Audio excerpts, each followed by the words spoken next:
A lot of the times, like you rightfully say, people with disabilities are left out. They're kind of on the sidelines.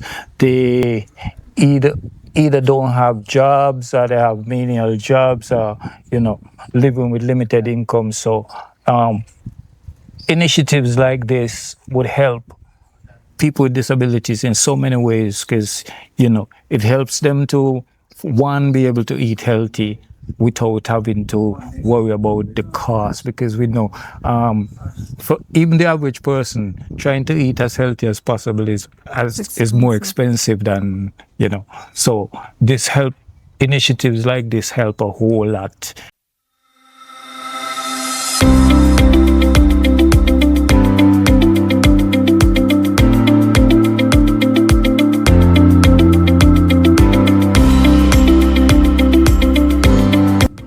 Because the disabilities of the association are widespread, and because a lot of persons with disabilities also have comorbidities, we said it would be difficult to go into the field and do it. So they had this plot of land which was earmarked to do a center for them.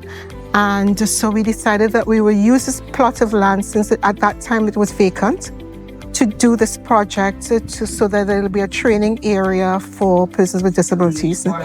And between Anthony and the association and IICA, we came up with this plan that the whole area is really geared for persons with disabilities. The walkways can accommodate a wheelchair.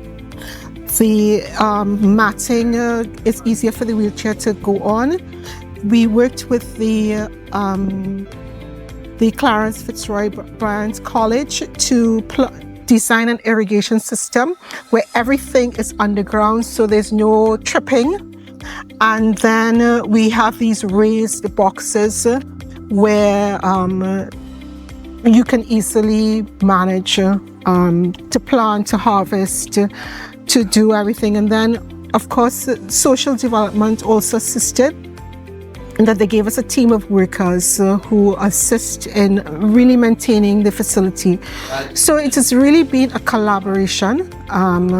It has been very worthwhile in that the design was really done by Anthony in terms of how he was going to maneuver a wheelchair through these corridors.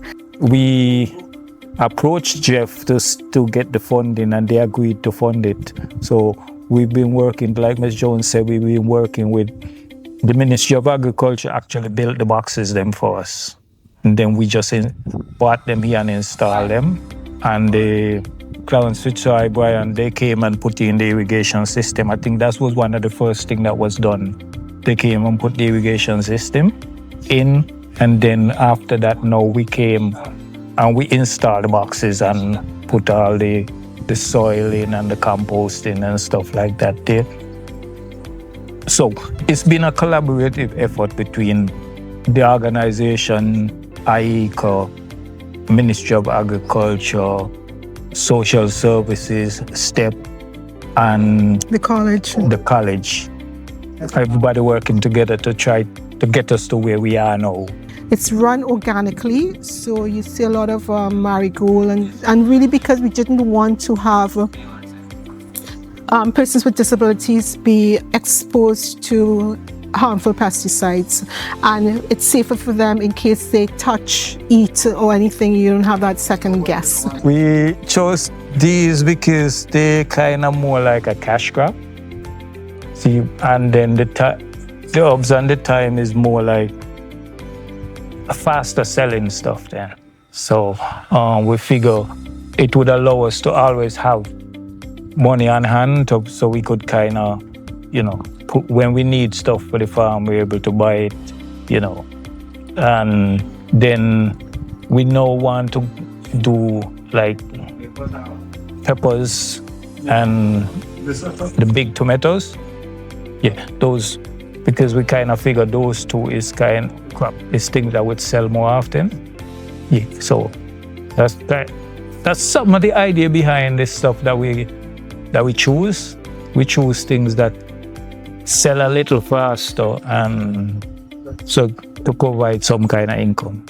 We've been able to sell some of the produce, so we got money to put back into the farm and pay the water bill and stuff like that. And we've been able to provide some of the stuff we grow to the association members at a cheaper price than the market rate. So that's kind of some of the benefits that we've seen so far. This don't happen without this lady, Sharon, right? She helped to put the whole draft, the proposal, everything. So I must say, we're grateful for the work that she did. She did and continues to do, because we wouldn't be here without her.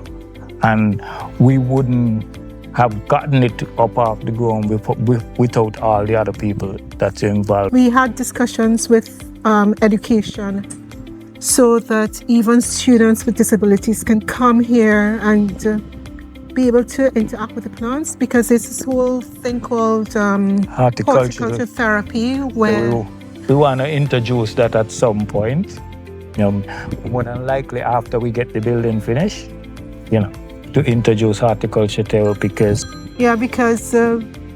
it's a healing environment. So you find when persons are dealing with plants, it's an upliftment of their spirit. And there's a whole training with that. So even with Nevis now, we interact with the Nevis group and they facilitate lectures in horticulture therapy that come out of the UK. So we do attend online so we can advance it. I mean, I don't think there's anybody trained on island. However, we are always trying to improve.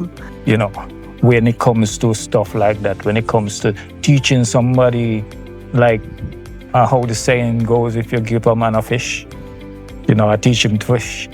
So this, like you're teaching somebody to fish so they can go, and produce for themselves, for their families, So without initiatives like this, you would have a lot of people who would get left behind.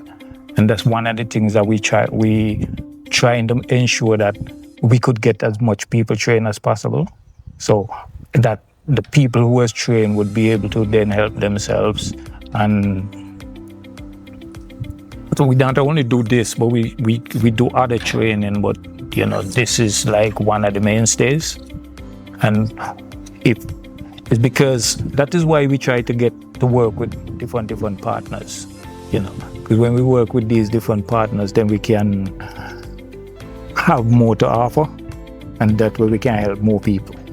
We're still looking funding to complete the building because we really want to have a washroom facility so that more women can come and be here. And we want to have a little gazebo in case it rains so people can shelter.